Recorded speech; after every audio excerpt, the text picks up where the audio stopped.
자, 이두아 선수 부부가 여행 중인데 폭행 신고가 들어오거든요. 예. 사실 이제 합의 이혼을 앞두고 부인의 마음을 한번 돌려보려고 남편이 이제 여행을 제의해서 같이 여행을 충남 지역으로 갔었는데요.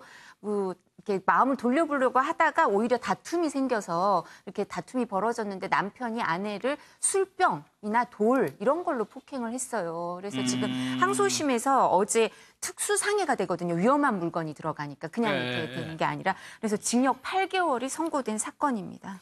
그런데 최진봉 씨, 협의 이혼을 앞두고 여행을 가자고 했겠. 그렇죠. 남편이 그럴 가능성이 일단 높아 보이죠. 그렇죠. 그러니까 남편이 마음을 돌려보려고 가자고 그런 거예요. 근데 가서, 그러니까 이게 이제 합의혼을 하고 있는 중이었으니까 다툼이 많았을 거 아니겠습니까? 가서 또 싸운 거예요. 그러니까 여행 둘째 날까지 계속 말다툼이 있었던 거죠.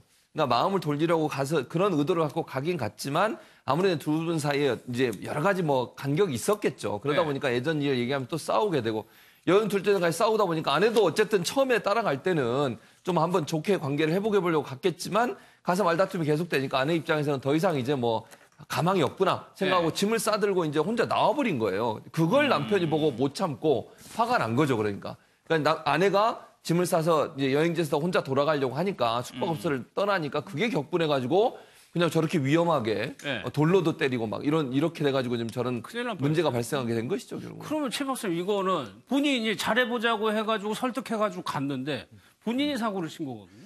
그 이제 감정이 그 문화마다 좀 다르기도 하고 그런데 우리나라 같은 경우는 특히나 조금 뭐 헤어지고 난 다음에 친구처럼 지내는 관계가 굉장히 어렵거든요.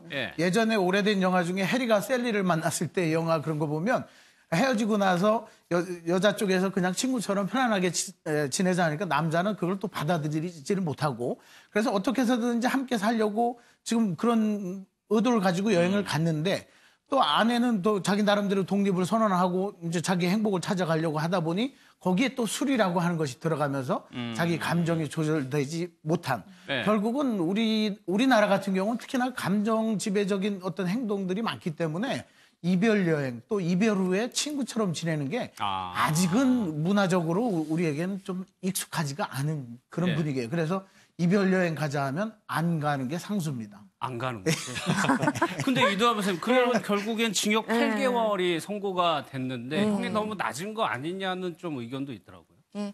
근데 사실은 이제 가정 그 폭력에 대해서는 아직도 그렇게 형이 센 편은 아니에요, 우리가. 그리고 가정 내에 일어나는 일에 대해서는 유교적인 사고방식이 좀 남아있으면 거기에 대해서는 이제 간섭을 안 해야 된다. 공권력이 안 들어가는 게 맞다. 이렇게 생각하시는 분들도 있었어요. 근데 요즘 젊은 법관들이야 그렇게 생각을 안 하지만 그래서 형이 강화되는 추세이기 때문에 이제 아직도 이 국민 법감정에 이렇게 오롯이 맞는 그건 아니고요. 이제 형이 조금씩은 강화되고 또 가정폭력에 대해서 실효성이 없는 대책이 많다 이래서 뭐 접근 금지도 실효성 있게 만들고 이래야 되고 그다음에 형도 좀 더 강화해야 된다 이런 얘기가 계속 나오고 있는 형편이에요.